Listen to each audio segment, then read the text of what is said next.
The 2014 standoff between the feds and Cliven Bundy brought dark memories of the Waco siege. Unlike Waco, the Bundy standoff was about land. Most of the land in Nevada is federally owned and restricted for private use, much to the chagrin of anti-government extremists. Why are the federal agencies the largest landowners in Nevada? Stay tuned to find out.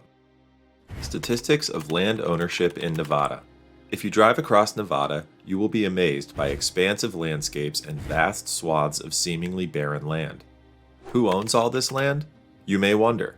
The state has over 70 million acres of land, which makes it the 7th largest state in the country. A vast majority of the land in the state is owned by the U.S. government. More than 80% of the state land, which translates to about 56 million acres, is under the management of federal agencies. Remember, Minnesota, the 12th largest state in the country, has about 55 million acres. Now, you can see Uncle Sam owns land larger than the state of Minnesota in Nevada alone. Of course, it used to be 100% at the time when Nevada attained statehood. We will see this later in this video. Despite the shrinking of the federally held land over the years, Uncle Sam still owns the Silver State. Washington controls land in the state through several agencies, with the Bureau of Land Management, BLM, controlling the largest chunk. Other agencies are the Department of Defense, the National Park Service, the Forest Service, and the Fish and Wildlife Service. You might be thinking these agencies control empty land that nobody is interested in, but you are wrong. Take the example of Clark County, where Las Vegas, the largest city in the state, is located. More than 90% of the county is federally owned and managed. Whether the excessive control of land in the state is justified is a matter of debate. However, Nevadans seemed content with most of their land being in the hands of federal agencies. More than 70% of people in Nevada believe that the ownership of land by the U.S. government is beneficial to the state. You cannot fault this reasoning, as the protection of the tourist attractions in the state is a federal responsibility. Nevada has renowned tourist destinations such as Great Basin National Park, Red Rock Canyon, and Lake Tahoe, which are under federal protection. However, some people are not happy with Uncle Sam owning large chunks of land in Nevada. Some people cannot fathom how the land of the free can exist when the government owns all of it. I will explain this conflict later in the video. Before that, I will explain how Uncle Sam became the largest landlord in Nevada. Please keep watching. How it happened. It all began in 1846 when a war broke out between Mexico and the United States. A year earlier, Texas had finally attained statehood, much to the chagrin of Mexico. Texas had been a Mexican territory before it declared its independence in 1836, but Mexico never recognized it. The Lone Star had implored the U.S. to annex for nearly a decade. This annexation finally came in 1945, after which Texas became the 28th state in the nation.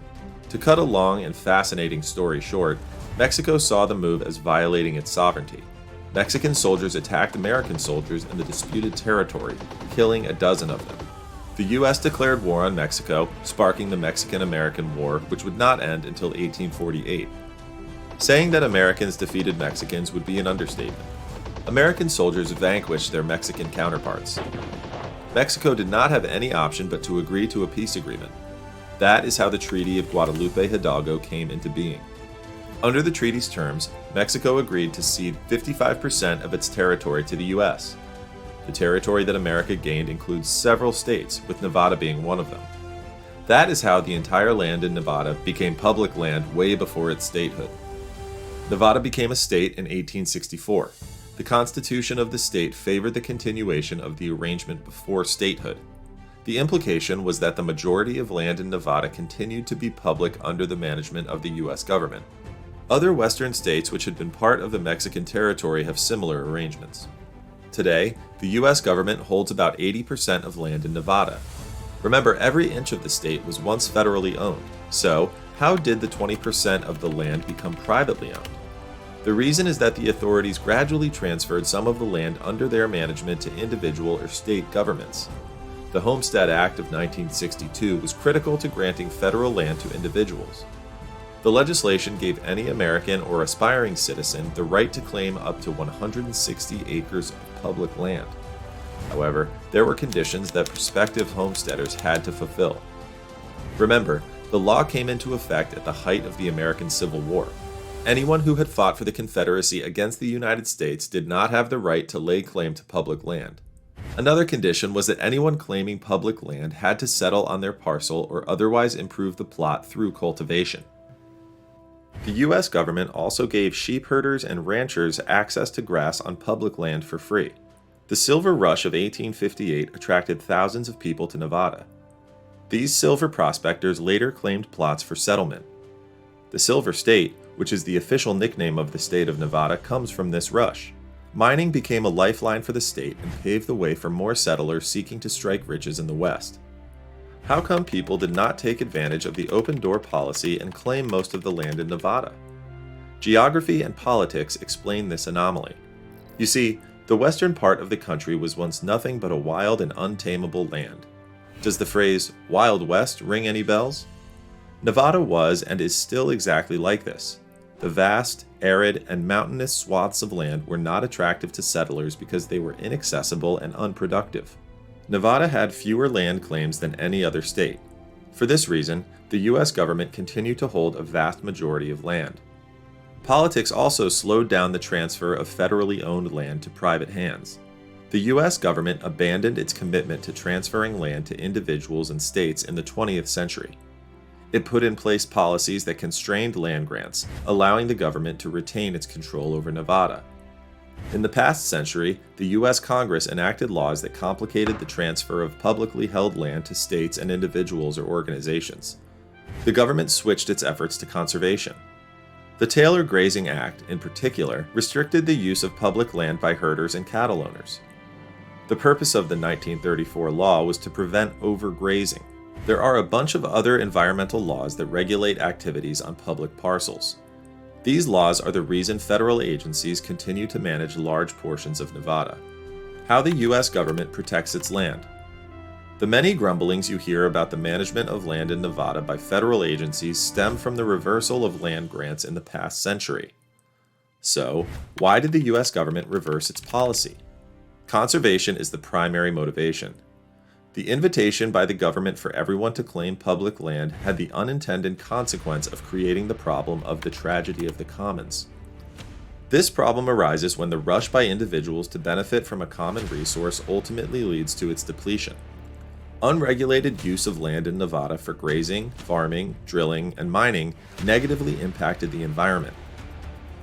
The unsustainable use of the land threatened the future of attractions in the region. It was essential for the government to intervene to conserve the environment. It did so by introducing restrictions on the tracts it controls in Nevada. That is how the U.S. authorities designated different parcels for wilderness, conservation, and parks, among other purposes. The aim of these designations is also to protect species of flora and fauna under the threat of extinction. The remaining open places remain open for ranching, mining, cultivation, and other purposes. However, you must pay lease fees to use public land. The fact that the U.S. government is the largest landlord in the Silver State does not sit well with people with libertarian views. They consider restrictions on land an overreach. They argue Nevadans should have sovereignty over the land in Nevada. Some people have resorted to fencing off conserved lands for their use. As a result, clashes between individuals and the feds have been frequent. The 2014 standoff illustrates how the management of land in the state of Nevada by federal agencies is an emotive issue. Bundy had defied authorities by grazing his cattle on federal land without a valid lease. In 2014, federal agents descended on his ranch in Nevada to confiscate his animals for violating land laws. However, armed protesters confronted the agents, who had to retreat before violence broke out. Bundy was later arrested and charged with multiple offenses stemming from the face-off with authorities. Should the authorities give up land under their control? Although most Nevadans support federal authorities controlling land in their state, many people continue to argue that it is proper for the agencies to transfer land they manage to states. The question of land management in states by U.S. government authorities has persisted since the founding of the United States and predates the state of Nevada. It is one of the widely litigated and debated issues. Congress has occasionally considered proposed bills seeking to transfer public lands to state governments. However, the divergent political opinions on the emotive issue have prevented any consensus. It appears like the US government will continue owning most of the land in Nevada for many years to come. Even if Congress were to pass legislation transferring management of federally held parcels to the state of Nevada, it is conceivable that tensions would cool down. The state would still need to issue permits to individuals and collect levies. Restrictions would still be required to conserve the land and its resources. For this reason, anti-government extremists would transfer their anger from Washington to state capitals. I don't see how giving states control of public land would be a solution. In reality, it could add a burden to Nevada through increased administrative costs. It will also be a zero-sum game as the government compensates Nevada for managing land within its jurisdiction. In any case, Washington gives Nevada a significant portion of the money it receives from managing public land in the state. Furthermore, the lease fees that the federal agencies charge are reasonable when compared to what private landowners charge. Uncle Sam is a decent landlord, after all. Probably what it needs to improve on is its flexibility. It needs to handle locals more humanely. There is no need to send federal agents armed to the teeth to face off with uninformed ranchers. If you enjoyed this video and found it informative, you have come to the right channel. We pride ourselves in creating educational content that will widen your knowledge and understanding of various issues. Please like this video and subscribe to support our channel for more great videos. You can turn on notifications for this channel so you do not miss our latest uploads. Also, let us know what you think about this video in the comments section below. Specifically, tell us your opinions on the issue of federal land ownership in Nevada. Do you think it is a political or legal issue? Is it an issue in the first place? We value you as our esteemed viewer and would love to hear from you. Please click here to watch another fantastic video. Thanks for watching.